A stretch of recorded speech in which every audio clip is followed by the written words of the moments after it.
Ayan, kamusta kayong lahat? Medyo natagalan ang pag-upload ko ng topic dahil nga sa mahirap ang connection dito sa area ko, saka medyo maingay din. Unlike sa city nung quarantine, yan nakakapag-record dahil medyo tahimik ang paligid. Pero dahil sa sinabi ko dati na mag-upload ako ng topic about numbers, kaya ito na yung pag-aaral natin ngayong sa videong to. Pa-subscribe na lang din po sa channel ko. Maraming salamat po. Start na tayo. Ang unang pag-aaralan natin ay ang Sino-Korean o ang tinatawag ding Chinese numbers. Ito yung il, yung number 1 is il, i, sam, sa, o, yuk, chil, pal, ku, ship. Kung mapapansin nyo, yung S, kasama niya si vowel na I, kaya sound she siya. Next, yung number 11, shibil. Iko-connect natin yung consonant B sa vowel na I, kaya magiging bil. Shibil. 12 ay shibi. 13 ay shibsam. Ang sekreto dyan, para hindi mo na siya sauluhin, ay i-add mo yung 10 na shib plus 1, which is il. So, shibs il ay 11. Sa 12 ay shibi. 10 plus 2. Ganon din sa 13. 10 plus 3. Shibsam. Sa 14, ganon din. Shibsa. Meron ka ng 14. Ganon din sa 15. Shibo. Shibyok. Shibchil. Shibpal. Shibko. Kapag memorize mo yung 1 to 10, di ka na mahirapan sa numbers pagdating sa pag-Sino numbers or Sino-Korean. Paano pagdating sa 20 or 20? Ang gagawin natin ay uunahin natin yung 2, which is i plus 10. I-shib. Magkakaroon ka na ng number 20. I-shib. Ganon din sa 30. Ang 3 ay sam. Sam-shib. Sam plus 10. Shib. Ganon din sa 4. Sa-shib. Sa 5 as o. O-shib. Yok-shib.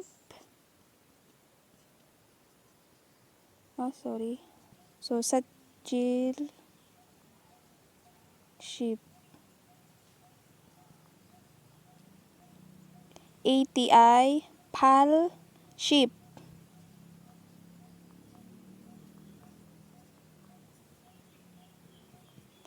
90, ku plus 10 ship. Masyadong dikit. At ang 100 ay peg. Ayan, magtataka kayo bakit wala tayong number 21. I-add mo lang yung 20 plus 1.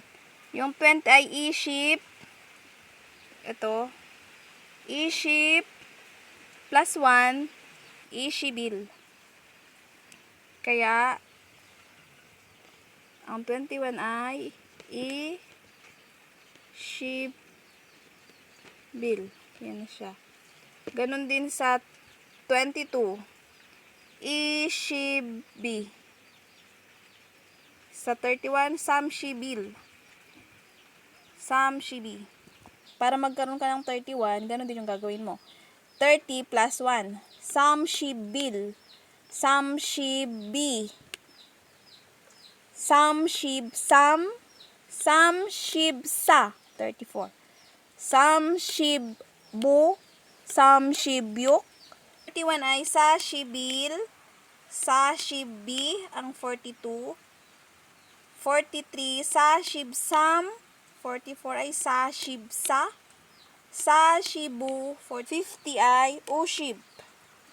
So, ganun din. I-add mo yung 1. Ushibil, Ushibi. Need mo nang i-memorize yun. Kung memorize mo na yung 20, 30, 40, 50, 60, 70, 80, 90, hindi ka naman mahirap magbilang na kasi ano lang sila. 1,000 is chon, 1,000 man, 100,000 shipman, 1 million bakeman, 10 million chonman, 100 million ok. 7, 5, 1, 4, 2. Ones, 10, hundreds, thousand, 10,000. 10,000 yan. So, alam nyo naman siguro yan yung sa elementary, di ba? Ang 2 natin ay E. Sulat natin dito E. Ang 4 ay sa. Ano siya yung 4? Nasa 10 siya. Kaya ay 10 siya. Sa sheep. Add natin yung 10. Ang 1 ay il. Ano nga yung 100? 100 ay bake. Sulat natin yung 1 na il. At ang 100 ay bake. I-omit natin ang il. Yung 1. Kasi ang 100, kasi yung 1 nasa hundreds siya. Ones, tens, hundreds. Ang ilalagay lang natin ay yung bake na 100. 1,000, 5. 5 ay O. Ang 1,000 ay ton. Lagyan natin. Ang 7 ay chill. May ibang 1,000 ay man. So, ilalagay mo dito. Kaya ang 75,142 ay chillman o chon bake sashimi. Mayroon tayong pera na 63,911. Ganito siya. Ones, 10, hundreds, thousand, at saka 10,000. Yan, 10,000 yan.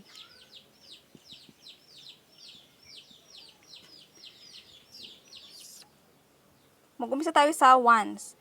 Yung 1 ay il. Il ulit. Ku, ang 9. 3 ay sam. At ang 6 ay yuk. Yan. Paano siya gawin natin sa Sino-Korean? Kung ito ay ones, tens, 100,000, 10,000, nahanapin natin yung ones. So, wala naman ditong ones, diba?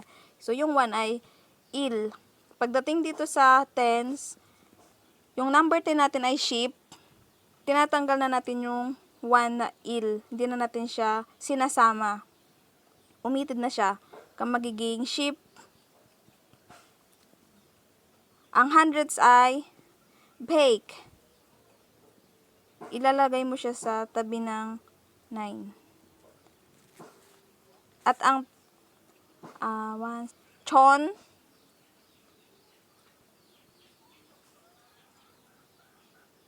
yan, chon. At ang 10,000 ay man.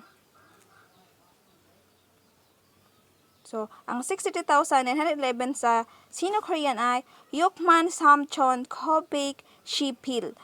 So, napapansin nyo, hindi na natin nilagay yung 1 kasi consider siya na 10, number 10, ship. Ito yung tinuro ko sa amin sa learning center, ito yung tinuro sa amin. 7, diba, ay shibil, yung 10 plus 1 kung tatala nyo. So, kaya hindi na natin ginagamit yung 1 dito kasi nasa 10 siya. Ang equivalent na number 10 ay sa Sino-Korean ay ship. Kaya nilagay natin ay ship. Basta 1, hindi natin siya nilalagay. Kaya ay til.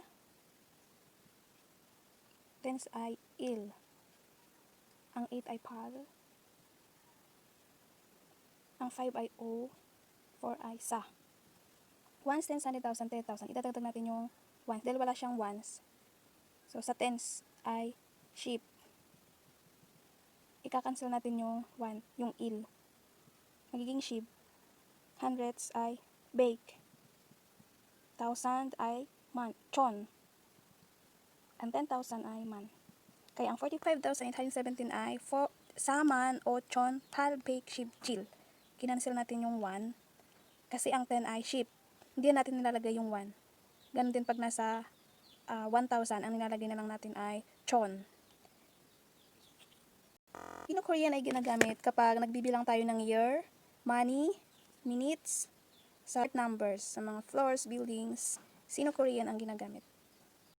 Another example ay 81,695. Mag-start tayo sa 5, sa ones. O, 9 ay ko, ang 6 ay yok, ang 1 ay il, ang 8 ay pal. Para magkaroon ka ng 81,695 gamit ang Sino-Korean, idadagdag natin yung man na 10,000 sa 8 sa pal. Ang 10,000 ay man. 1 kasi consider siya na 1,000. Chon. Yok, nasa hundreds, kaya maglalagay tayo ng bake. Ku, nasa tens. Ship. 1, yan na siya. So, ang ating 85 man, kasi nasa 10,000 siya. Yung 1, ika-cancel natin, magiging 1,000 na lang na chon. Plus, yok, bake, ku, shibu. Palman, chon, yok, bake, ku, shibu. Yun, kinancel yung 1 kasi nasa 1,000 siya. So, ang 1,000 ay chon. Basta 1 ang nakalagay dito, hindi na natin yun nilalagay. Sa telephone number naman ay, example natin yung 721-910-6483. So, isusulat natin. Ang 2 ay i, ang 1 ay il. So, paano natin lalagay yung das? Ang das ay equivalent sa i. Ganyan siya. Ang 9 ay go. 1 ay il ulit. Paano ang 0? Ang 0 ay mayroong paiyong. Pero kapag sa telephone number, ang ginagamit ay ong das. I ang katumbas ng das. 6 ay yok.